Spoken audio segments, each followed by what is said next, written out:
start with the great name of Allah, who is the most beneficent and most gracious.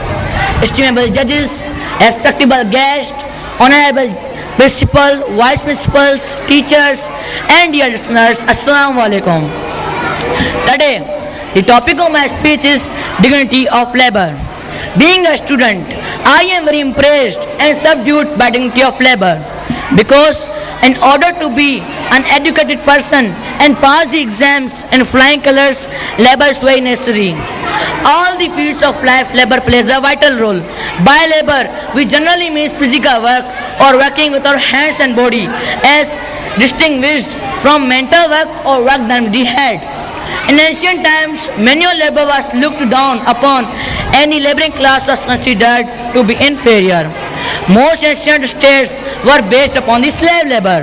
But nowadays, people thinking is changed, and I personally consider this as sacred work, because honest hard work is the virtue of great respect. Allah loves the sweat that forms on the brow of laborer who works hard. Muslims have been told to give the wages to the laborer before his sweat dries out. Our dear Prophet sallallahu alaihi wasallam always participated in labor along with his companions. He milled the goats, brought firewood, and even washed and repaired his own clothes. If our dear Prophet could work with his hands, surely we should praise there's great dignity of labor.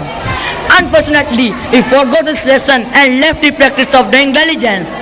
But it is adopted in advanced countries. In China, everyone has to spend some time each year working in the fields on a factory. Even Prime Minister and his wife do this work. They believe that all are to work, and no wonder they are making such quick progress. In addition, labor is also beneficial for our health. For example, a millionaire cannot pull on for long if he sits in his air-conditioned room or office, even cannot digest his food properly. He therefore induces hunger by exercise or tablets.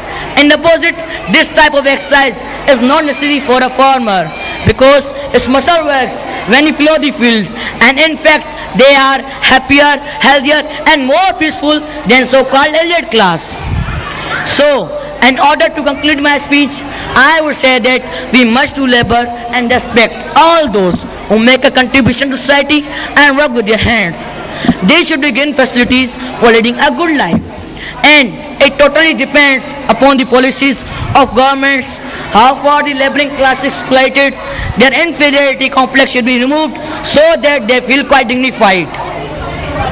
ए नो निहाल बच्चों मेहनत से काम करना, ए नो निहाल बच्चों मेहनत से काम करना, मेहनत के दम पे सारी दुनिया में नाम करना, मेहनत के दम पे सारी दुनिया में नाम करना.